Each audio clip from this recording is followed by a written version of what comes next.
एकदा एक नावाडी समुद्रकिनारी प्रवासाला निघाला. प्रवासात त्यानं सोबत म्हणून एक माकड बरोबर नेले. प्रवासात असताना जोरदार वादळ सुटले.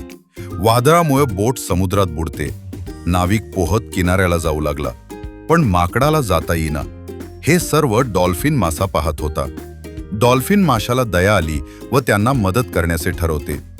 एका डॉल्फिन माशानं माकडाला पाठीवर घेतले. डॉल्फिननं माकडाला माणूस समजून पाठीवर घेतले. डॉल्फिनला माणसाला खूप प्रश्न विचारायचे होते. डॉल्फिन पोहत किनाऱ्याकडे निघाला. त्यानं माकडाला विचारले, तू एथेन्स शहरात राहतोस का?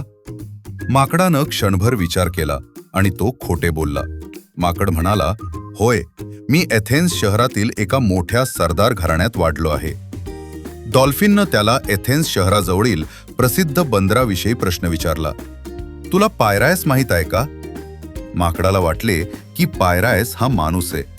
माकड पुन्हा एकदा खोटे बोलला. हो, मी त्याला चांगलाच ओळखतो.